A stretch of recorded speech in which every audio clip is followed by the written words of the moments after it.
오랜만에 인사드립니다. 별이 된 아이들을 위한 엄마들의 이야기 준영아빠입니다. 연구원 여러분 반갑습니다. 네, 정말 오래간만이에요. 네, 또 여러분을 뵙게 되네요. 별이 된 아이들을 위한 아빠들의 이야기 권아빠입니다. 반갑습니다, 형부님들. 먼저 12구 참사 희생자분들의 명복을 빌고 네. 유가족들에게 위로를 전합니다.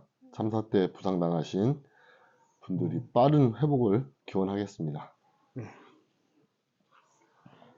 처장님, 우리 채널 즉 별별연구소 TV 결방에 대해서 본 채널은 안 나오고 뭐 다른 것들만 나온다.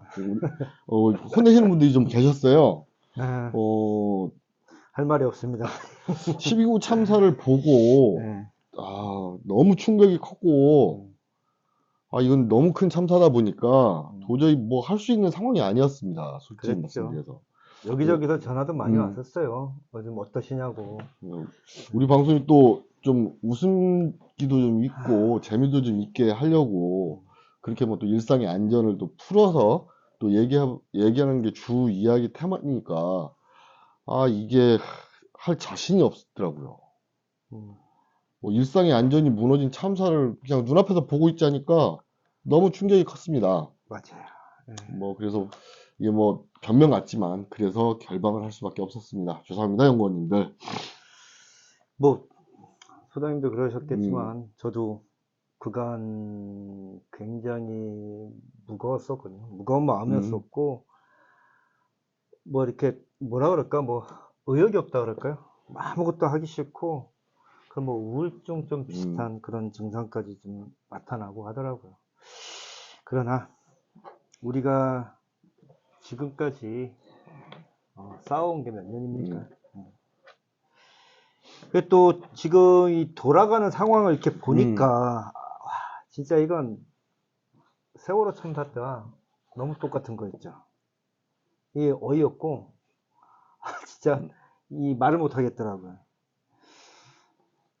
사실 우리가 지금까지 강조해왔고 그렇게 혼심을 다해서 이렇게 얘기해왔던 일상의 안전, 그 일상의 안전이 무너지는 그 순간 그걸 직접 보니까 정말 이 뭐 허망하고 허탈하고 그렇죠. 자괴감까지 든다 그럴까요?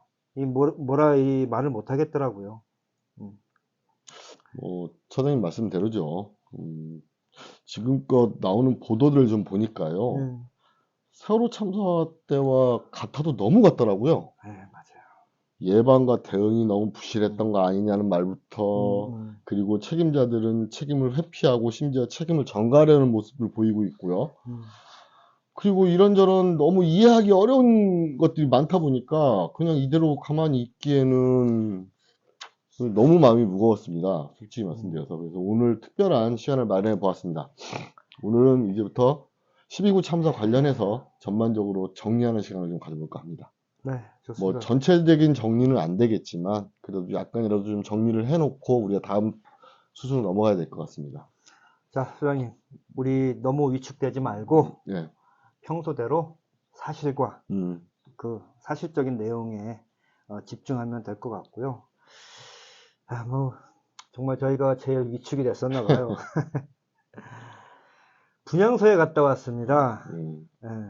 그리고 또 11월 5일 날 토요일 날 그날 그 추모 집회가 있었죠.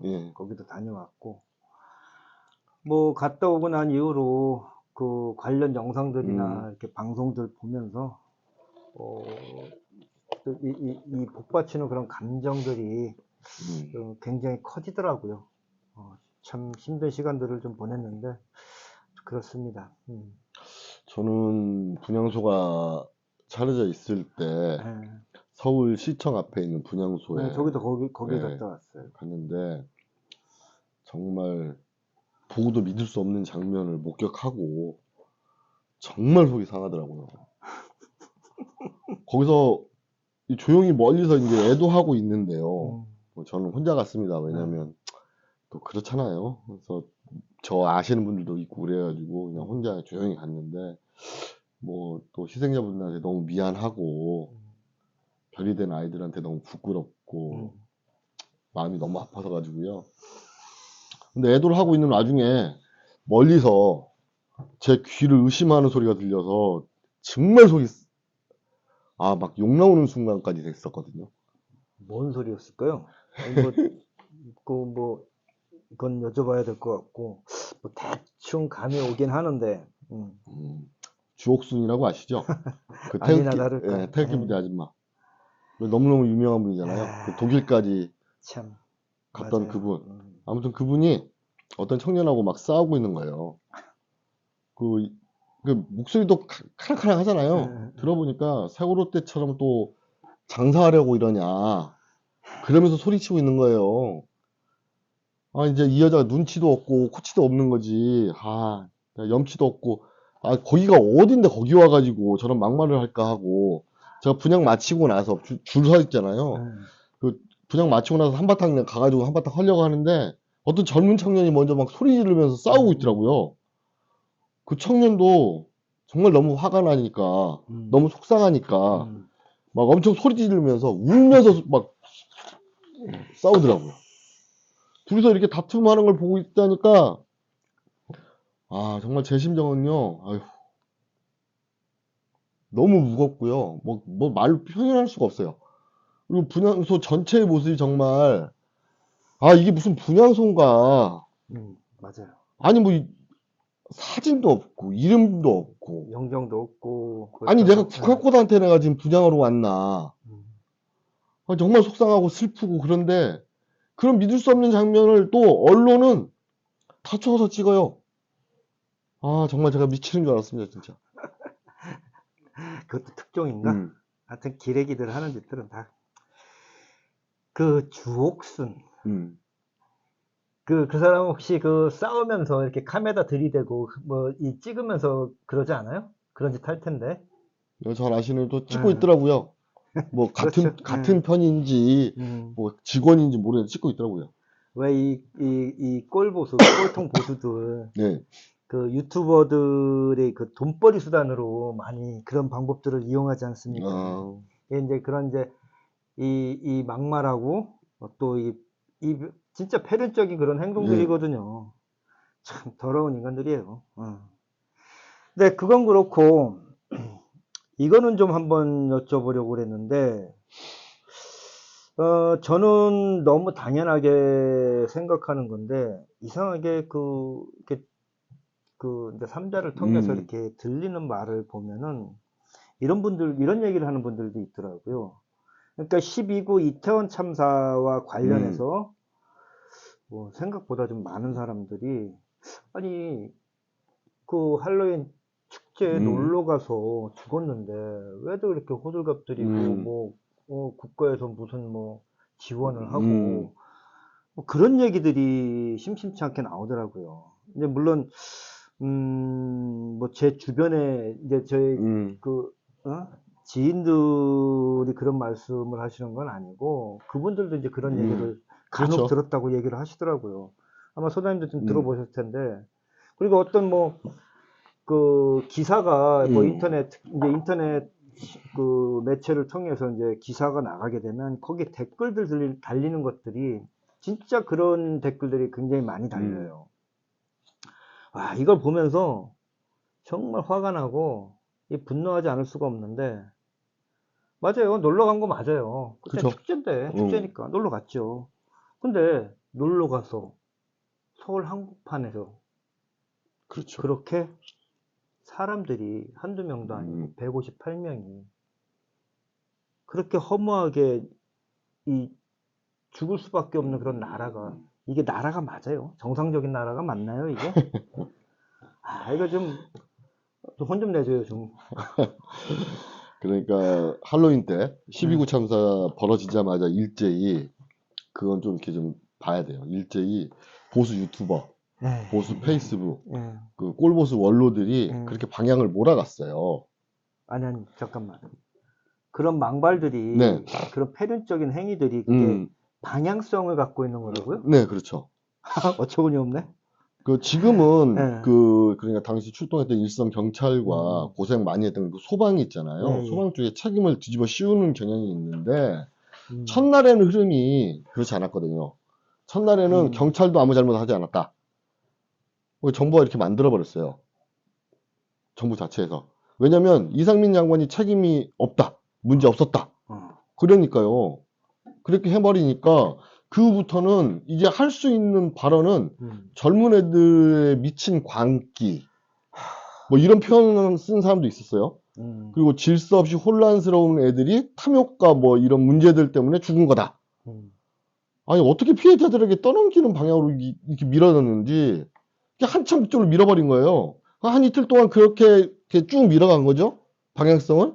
그러다가 그 112와 119 녹취록, 당시 신고했던 녹취록들이 터지니까 그렇죠. 지금 이제는 소방과 경찰 쪽 그러니까 일선 출동했던 그쪽으로 잘못을 뒤집어 씌우고 있는 거죠, 또. 1, 2, 3 경장 짱나네. 그러니까 뭐예요? 초기에는 그 스피커들이 그런 방향으로 이렇게 설정을 했다는 거네요. 그죠. 보수 쪽 그 유명 페이스북 또는 뭐 유튜버들이 그렇게 밀고 갔던 그 방향을 그렇게 잡고서 밀고 갔던 거네요. 진짜 잔인한 인간들입니다. 아, 인간들도 아니에요. 그렇게 인간이라고 할 수 있어요. 저장님, 그리고 우리 연구원 여러분. 놀러 갔다고 죽어도 싼 사람이 세상에 어디 있어요? 그건 자유잖아요. 말이 안 되는 얘기거든요. 그런데 매년 할로윈 때 우리 아이들 몇몇은 이태원에 갔었어요. 근데 우리나라 국민들 시민의식이 굉장히 뛰어나잖아요. 그렇게까지 혼잡했던 적이 없었다고 하더라고요. 그 또 아는 지인은 뭐 이번 금년까지 5년 연속 갔는데 근데 이번엔 너무 이상할 정도로 혼잡했다 그러더라고요. 뭐 저도 이제 좀 이제 들은 얘기인데 홍보 많이 했더라고요. 홍보를 많이 하고 그러니까 이제 할로윈 행사가 어떻게 보면 그 이태원의 그 상권에 그 큰 영향을 주는 그런 그렇죠. 행사잖아요. 축제잖아요.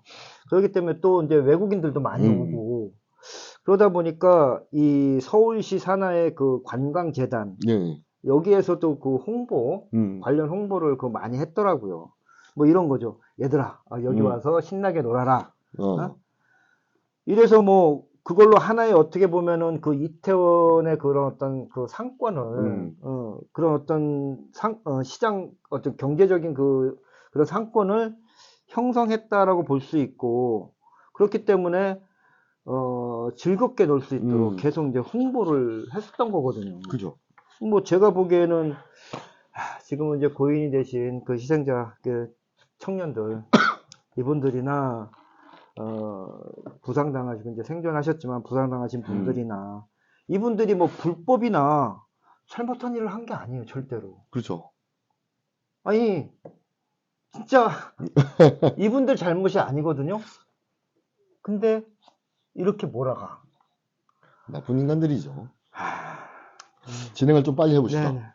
이제 책임 있는 자리에 있는 사람들 그 한 명 한 명 좀 살펴보도록 하겠습니다. 몇몇은 죄송하지만 살펴볼 수조차 없었습니다.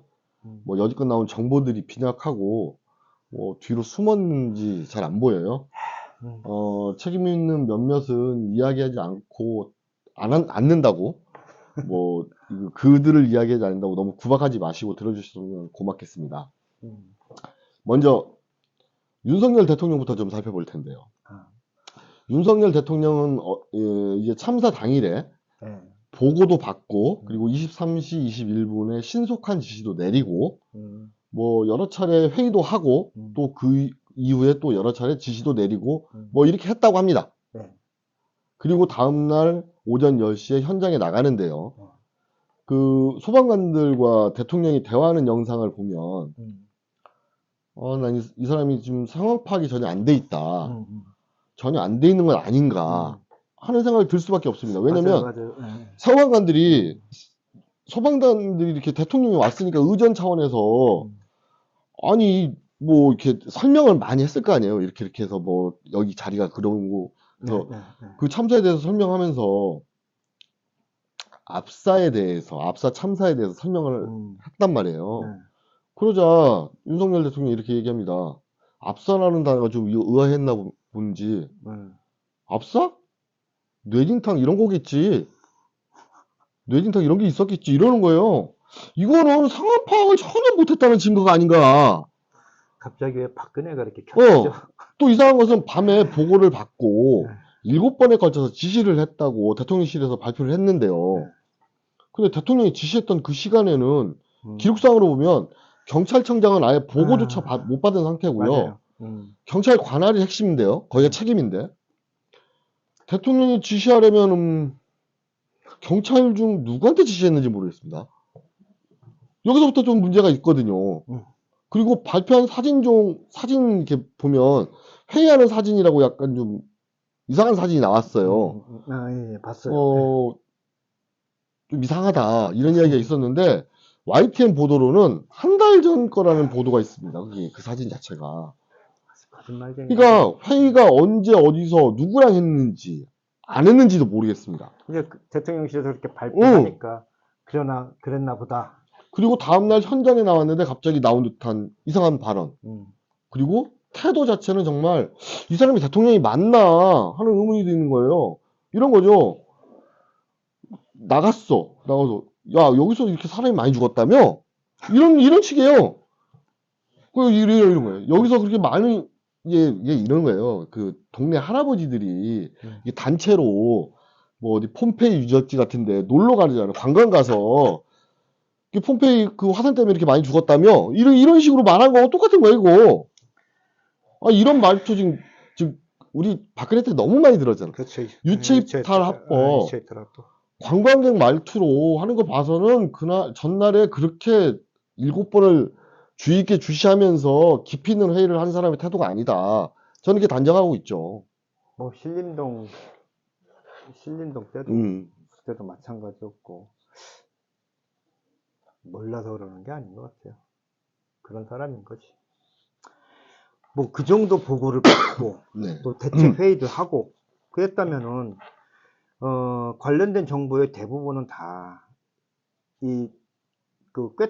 꿰뚫고 꿰차고 있어야지 되는 게 정상 아닌가요?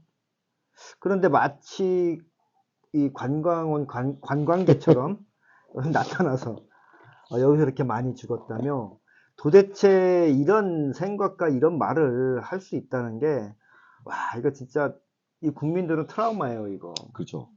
대통령에 대한 트라우마인데 제가 아까 잠깐 그런 생각 들고 말씀드렸지만 이거 마치 8년 전에 이 박근혜가 세월호 참사 발생하고 도대체 7시간 동안 뭐 하고 있었는지 뭐 아직 밝혀지진 않았지만 정확하게 그 7시간 만에 중대본에 나타나서 한다는 얘기 그 얘기 했잖아요. 아니 뭐 아이들이 구명조끼를 입고 있다는데 그렇게 발견하기가 어렵습니까? 이 도대체 진짜 이런 상황들을 보면은 박근혜가 이 데자뷰가 돼요. 진짜 이거 왜 이러죠? 그쪽 대통령들은? 모르겠어요. 이 장면 보면서 보고가 제대로 안 됐다. 숙지하지 않고 나왔다는 생각이 강하게 들었고요. 왜 그랬지? 정말 나가기 싫은 현장 검증 나온 것 같았어요. 사람이 여기서 많이 죽었다며? 압사? 아니 뇌진탕이 있었겠지. 저는 검사가 현장 검증 나온 줄 알았어요. 검사 출신이잖아요. 그 다음에 그 유명한 사진 있잖아요. 손가락으로 가리키는 그 사진 찍기 위해서 공무원들을 프레임 바깥으로 다 벽에다가 붙여놓고 있는 사진.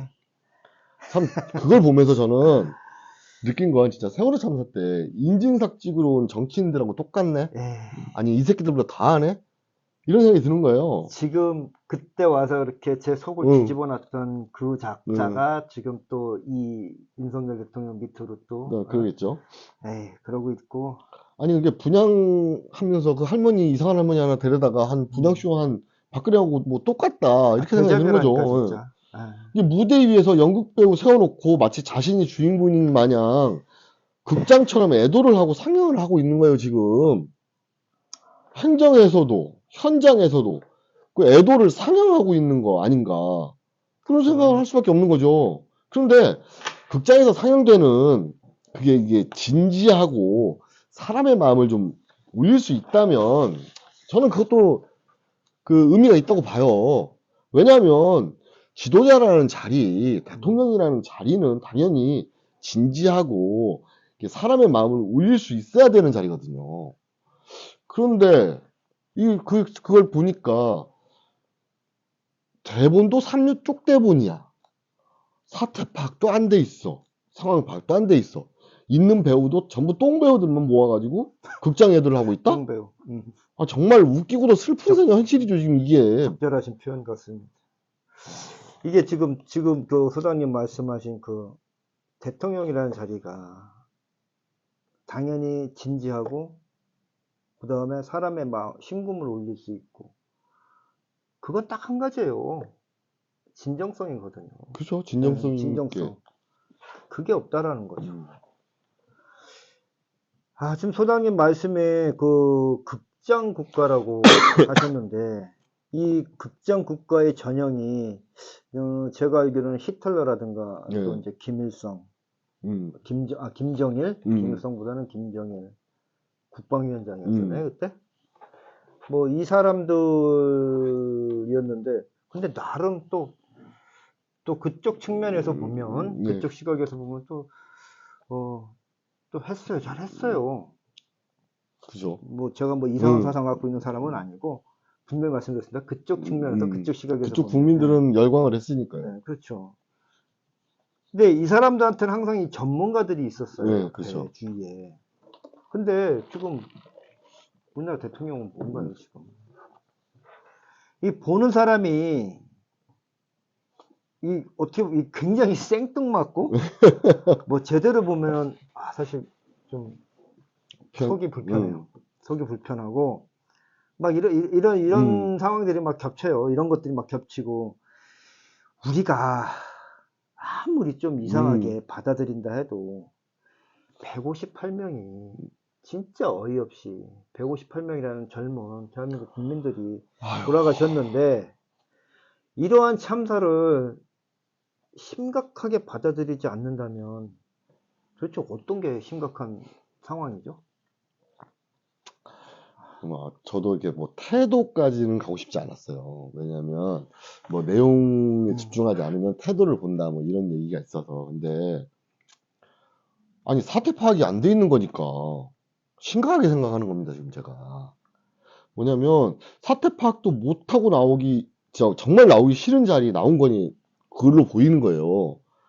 갑자기 뇌진탕 얘기를 왜 할까? 저는 이런 가능성을 생각해 봤어요. 이게 순전히 저희 뇌피셜입니다. 저만의 뇌피셜이에요. 초기에 찌라시 돌아가듯이 몇몇 언론에서 보도한 게 바닥에 물이 뿌려져 있었고 마약에 취해서 캔디를 나눠주고 마약에 취해서 사람이 쓰러지기 시작했다 하면서 이 사태가 벌어졌다.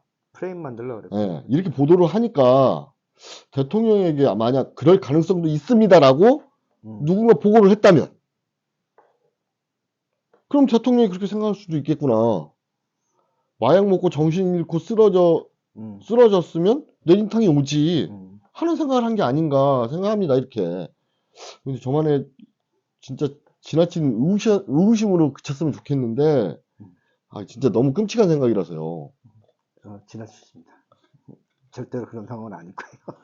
아니 근데 모르죠 또 뭐. 아니 이게 12구 참사가 마약하고 마약 단속이라는 그런 거하고 이게 연관성이 없는 게 아니기 때문에 이게 뭐 정식 루트가 아니라 이 다른 루트로 대통령 본인이 그런 어떤 상황 정보들을 이렇게 습득했을 수도 있잖아요.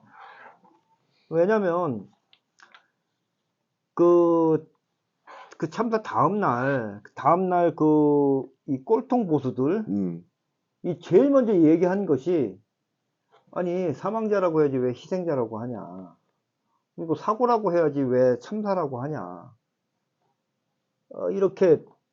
이런 얘기들을 했거든요. 이제 그 이유가 일을 크게 만든다는 거죠. 그러니까 우리 이제 연구원님들도 아시다시피, 이런 것들이 이제 그대로 반영이 됐잖아요. 그죠. 예.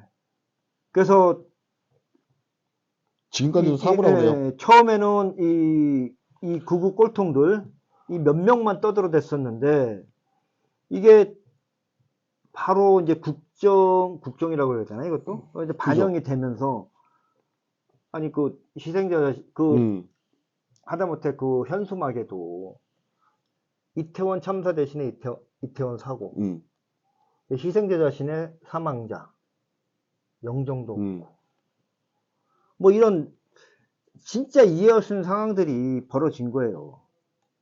그래서 사실 대통령실 주변이 뭐 보수 유튜버나 아니면 뭐 페북을 보면서 그런 어떤 전략, 그런 방향으로 잡았지 않았을까라는 뭐 가능성도 아예 없다고는 못 볼 것 같아요. 예. 그래서 저는 아직도 이게 이해가 안 가는 게, 물론 이제 우리 아이들 보낸 세월호 참사 때도 마찬가지였지만 엄청나게 위급한 상황인데 대통령의 입만 다 바라보고 있는 정부, 관료들, 또 공무원들, 당직자들, 대통령 지시 없이는 아무것도 할 수 없는, 이게 밑에서 선저치 후보고 먼저 해야 위급 되거든요. 상황에는 가장 그렇죠. 필요한 방법인데, 이런 것조차도 할 수 없는 나라가 우리나라였나요? 예? 우리나라 이거 어떤 위급 상황 시에 정말 임기응변으로 대처 잘하고 그랬던 나라 아니었나요? 저는 그렇게 기억을 하고 있는데, 참 이 세월호 참사를 직접 겪어보고 나니 모든 것들이 다 정부에 대한, 공무원 조직에 대한 신뢰감이 사실 많이 떨어졌기 때문에 답답한 마음만 앞섭니다. 방금 말씀하신 부분은 이 뒷부분에 가다 보면 자연스럽게 이야기가 될 것 같아요. 뭐 안전한 나라, 안전한 세상, 조금 더 한층 더 우리 아이들이 살아가기 안전한 세상을 만드는 갈 길이 멀죠. 그런 거니까. 윤석열 대통령이 이런 얘기를 합니다. 관성적 대응으로는 국민 생명을 지킬 수 없다. 이건 몰라서 하는 소리예요. 사실 그동안 관성적으로 매우 잘해왔거든요. 그랬죠. 그리고 또 이렇게 말합니다. 주체자가 없는 행사에도 적용할 수 있는 예방안전 관리 시스템을 마련하라. 경찰이 통제할 권한이 없었다. 이거 이미 법령으로 다 돼 있어요. 이렇게 말했는데 이건 더 이상 이건 변명이라고 할 수가 없는 거예요, 이거. 이제는 이 프레임이 전혀 먹히질 않아요. 왜냐면 사실 제도가 없어서 사고를 못 막았다는 식의 발언이었는데 이게 지금은 세월호 참사 이후로 경찰관 직무집행법, 도로교통법, 재난안전기본법 관련 법안이 너무 많아요. 경찰법까지도. 네. 제도가 없어서 어쩔 수 없었다? 말도 안 되는 변명이고요. 국민을 지키는 것은 국가의 의무예요, 의무. 그렇죠. 가장 중요한 의무죠. 경찰 매뉴얼에 혼잡경비라는 매뉴얼이 있습니다. 혼잡경비는 뭐냐면 비목적성 군중들을, 즉 주체자가 없는 군중들을 어떤 부서가 어떤 원칙에 따라서 통제해야 하는지가 다 나오는 거예요. 아니 귀경길에 주체자가 있어서 경찰 병력이 쫙 깔려 있는 거예요? 차 밀리는데? 그렇죠. 아니 러시아워 때 막히는 병목 형상 같은데, 병목 구간 같은데 있잖아요. 그런 데는 무슨 주체자가 있어서 경찰이 나와 있는 거예요? 아니잖아요. 그러면 또 한 가지만 물어봅시다. 제가 일산에 사는데요. 동국대병원 쪽에 이제 희생자분들이 오셨어요. 거기에는 왜 경찰이 쫙 깔려 있는 건데? 아니 이건 주체자가 있냐고요. 아니잖아. 이건 권한의 문제가 아니고 의무의 문제예요. 의무의 문제. 제도의 미비로 책임을 회피하라는 것이다. 이거는. 또 이건 사실 끝난 논란이라고 봤는데 계속 이거 갖고 또 정말 말도 안 되는 얘기를 하니까 한번 더 잘 지켜봤습니다. 아유, 나 정말.